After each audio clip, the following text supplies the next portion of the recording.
Hi, this is Mr. Mike, and I have a little question for you to start off. I want you to look at these two animals. Uh, First, recognize, what they are as mythological creatures, but just for the sake of argument, which would you say would be more uh, likely or more possible to have existed? I want you to look at these closely. I'll show you each one individually.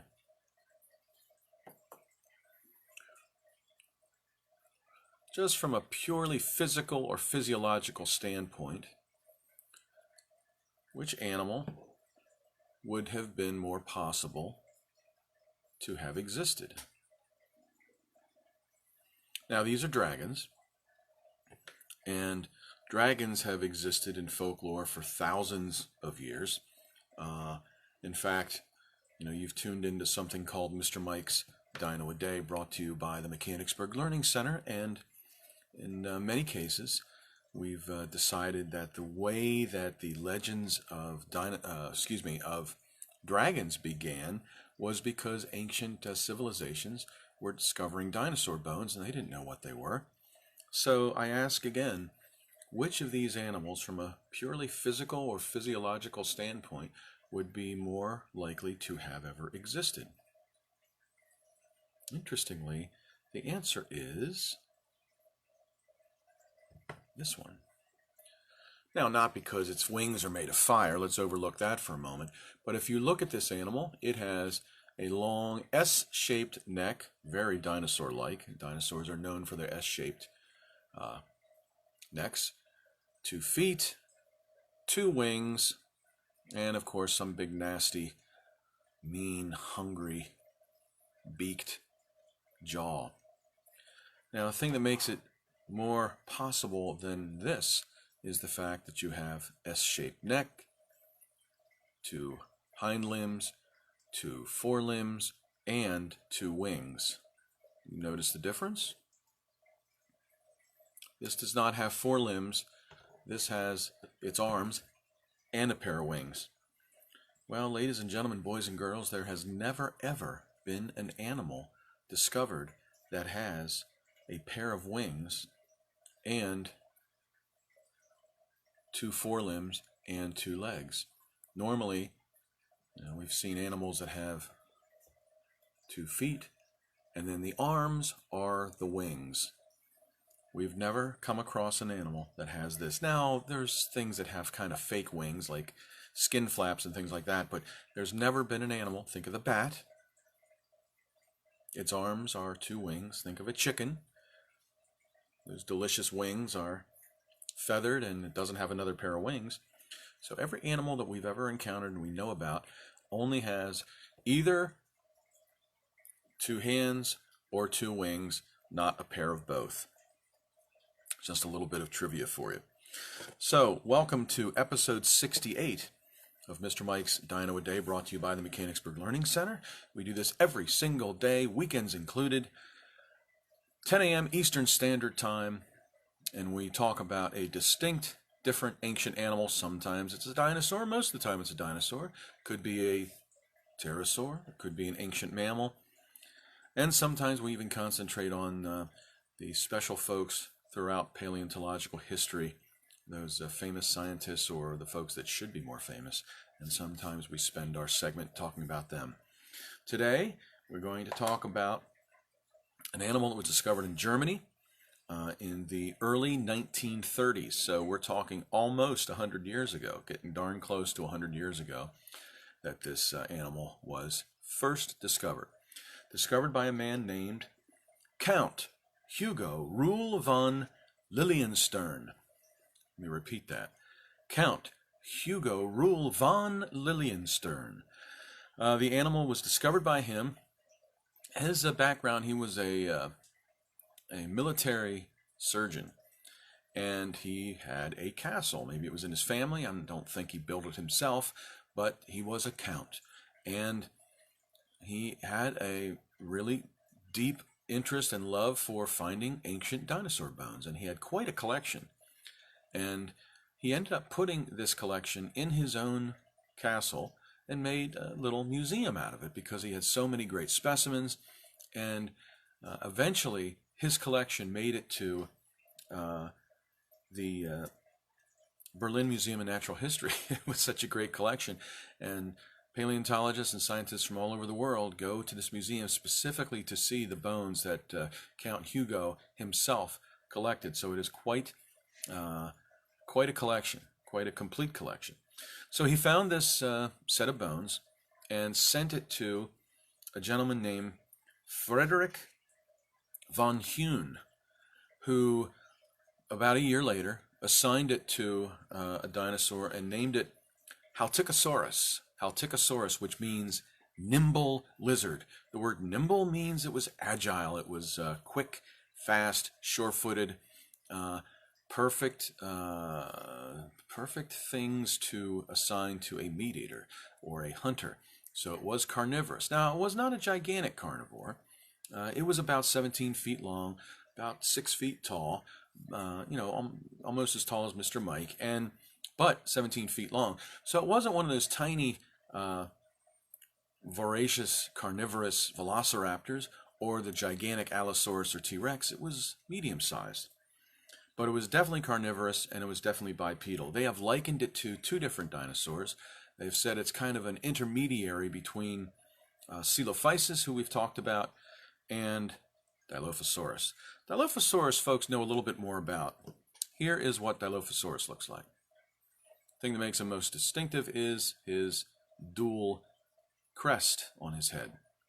But physiologically, very much like the animal that we're going to talk about now. Its name is Liliensternus, and it's the intermediary between a Dilophosaurus and a Coelophysis. So here's a good example of what Liliensternus may have looked like. We are not sure if it had a crest. We don't have enough fossil evidence to tell us that it did. It may have, it may not have. But built like it. Very long tail, very long legs. When you have long legs, especially when your femur is longer than your tibia or that part of the leg, you're probably a fast runner. It had pretty long arms, pretty long neck, pretty long sharp teeth. So it was a very well-built, agile hunter, and that is why Frederick von Huene named it Haltikosaurus, which means nimble lizard. Here's another example of Dilophosaurus. Very long tail, very strong, fast legs, hunched over a little bit, but you can see how much longer the back legs are than the front legs. So it's definitely bipedal. Okay, so Count Hugo discovers it. Amateur paleontologist hands it over to Frederick von Huene, who names it. And then 50 years pass, and the thing gets renamed.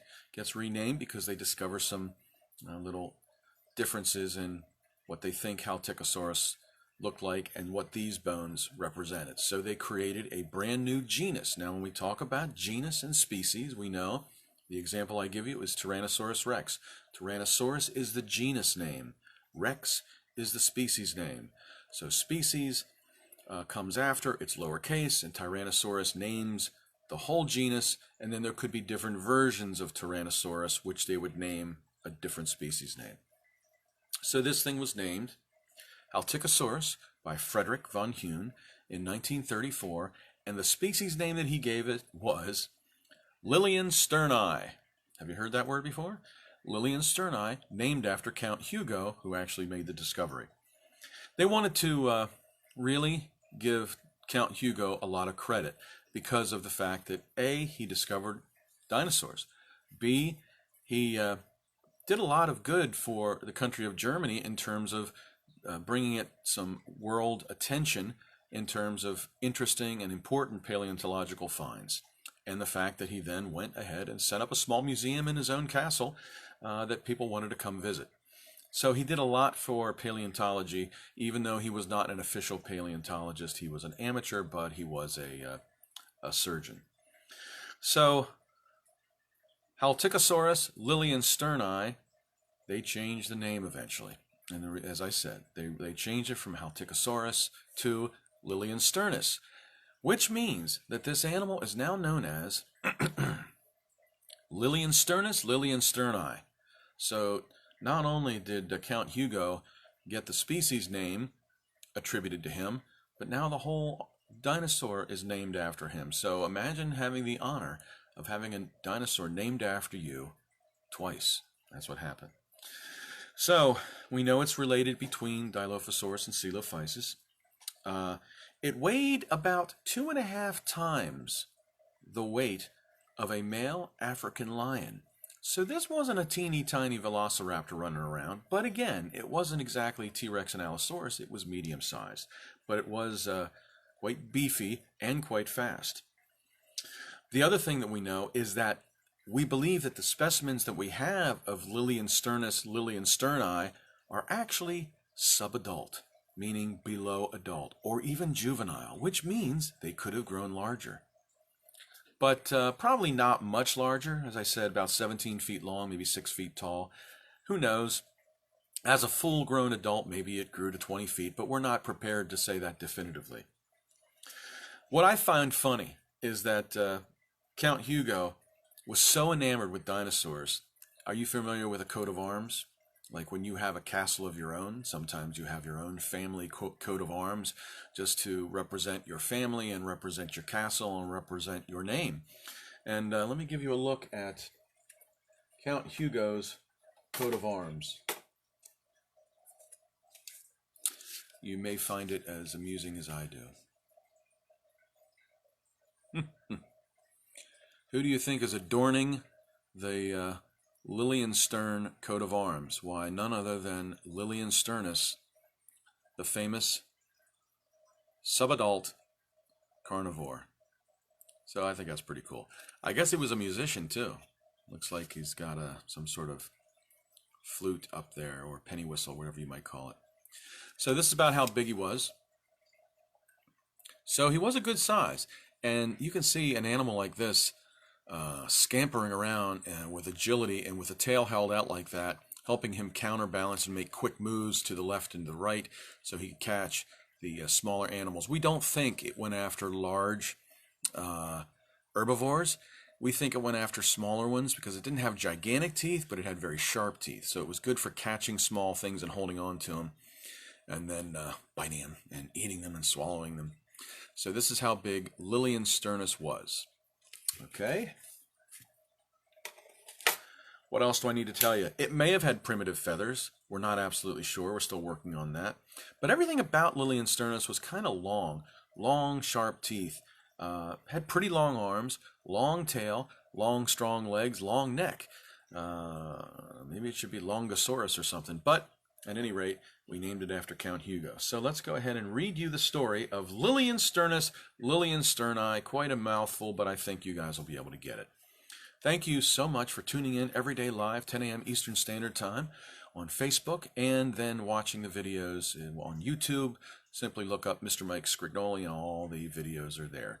So here is Liliensternus. Count Hugo Rule von Lilienstern was very dedicated to finding ancient dino bones and all things antiquated. He located some fossils and decided he would lend them to Frederick von Huene, a wise decision where to send them. So after careful studying, von Huene felt it was able to move with great agility, be sure-footed and stable. He christened it Haltikosaurus, meaning nimble lizard. Its forelimbs had 5 fingers, but the last 2 kind of withered. Its legs were pretty long, and so it was likely a fast runner. Its teeth were sharp, which means it was a most efficient hunter. Related to Dilophosaurus, does this mean it's crested? The evidence is incomplete. No skull has yet been tested.